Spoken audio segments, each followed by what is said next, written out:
Hi, have you ever wondered about how you can add balance to your synth lead sounds? Then this is a video for you. I'm Micha from Soundbridge, a professional DJ and producer, and I'll be showing you this neat trick in less than 2 minutes.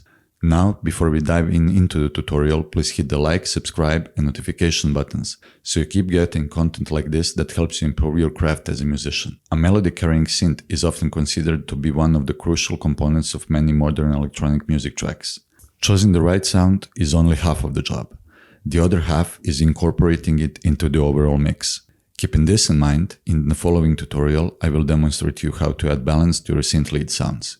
The project shows that I duplicated the original synth lead channel and processed it with reverb, compression and EQ. Finally, I blended it with the overall mix by adjusting its volume.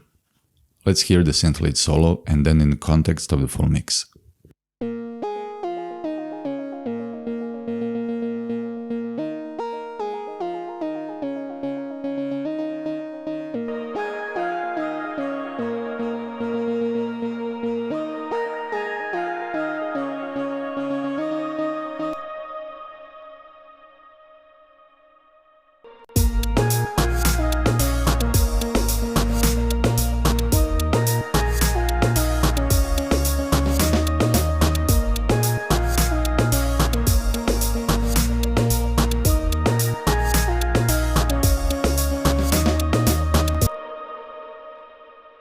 I hope you will find this technique interesting, and for a full blog article, please visit our website at soundbridge.io.